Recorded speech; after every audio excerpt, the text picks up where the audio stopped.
I also think, and this is something we're going to kind of work on today, and this will be the prosecutor activity, asking good questions shows that person who's speaking that you're listening. We always talk about active listening, right? So using questions like, let me make sure I understand you. Are you saying, fill in the blank, right? Or, did I hear you correctly? Because it sounds to me like you're saying this, right? Now we're going to be a little more attack-oriented in our questioning today. But before we get there, we've got to finish collecting evidence. So if you would please, pull out that tree map you started on E-Wednesday, where we were collecting data on a character from Monster. Go ahead and chat with your neighbors as you're doing that.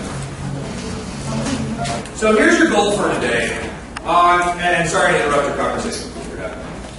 On E-Wednesday, we started collecting evidence about one character from the first 2 chapters of Monster.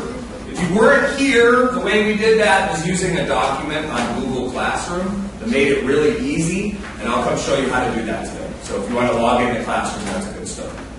The rest of us, we're pretty close to having our 3 pieces of evidence already. Our goal for today is to choose our favorite 2 pieces of evidence, the most powerful ones, and we're going to use them to make a claim, or some kind of statement about this character that the text doesn't say. So what I did is I wrote you kind of a sample script of how that would go, and you're going to pretend you're a prosecutor, try to convict this character of whatever claim you're making. Even if that claim is something good, right? If you want to claim that Kathy O'Brien is a good lawyer, you can do that. We're just going to try and convict her of it. Here's how it might sound. I think in our sample we were talking about Kathy O'Brien, right? And I think I was trying to prove that she was a bad or evil person. Remember this conversation? So I started making up some text evidence, like she had kicked a puppy. Remember that?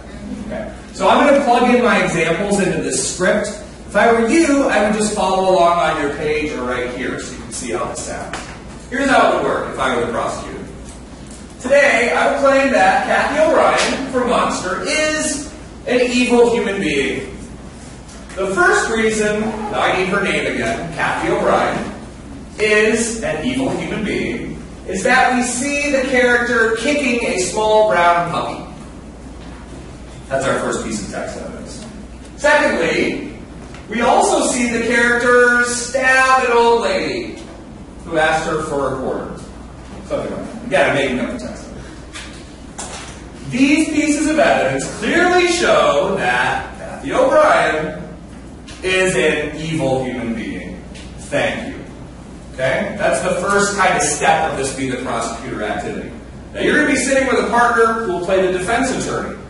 Now it's time for them to put their kind of analytical hats on and decide how convinced they are about this statement you've made.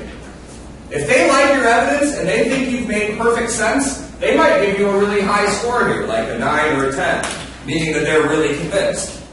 If they disagree with you, or they're not totally convinced yet, the number will be lower, and they'll write that here. That's kind of step 2. Now this is really important, and I'd say that this is one of the most important parts of this activity. Here is where the number where you put how convinced you are translates into some different questions you might ask. And you don't have to use the question that connects to your number, but I think they make sense. If you gave them a 1 through 3, I think that means you aren't convinced, and you probably have a good reason why. Like maybe you know something from the text that proves they're wrong. And so a question you might ask would be, what about the scene or text evidence that shows Kathy O'Brien donating her salary to charity? Or volunteering at a soup kitchen? Are you in there, Mr. Rayl? Okay. I do want to see your face. Are you okay? And so, again, if you're not sure, there are certain questions you can ask.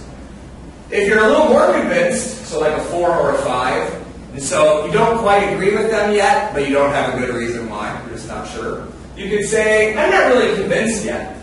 Couldn't the text evidence that Kathy O'Brien volunteers in a soup kitchen prove that she is actually a nice person? Or maybe you could just ask for more evidence. What other evidence do you have? If you're a little more convinced but you want to ask for more evidence, you can go to this set of questions here, like, how does this piece of evidence that she kicked a puppy prove she's a bad person? Maybe the puppy asked her to. I don't know.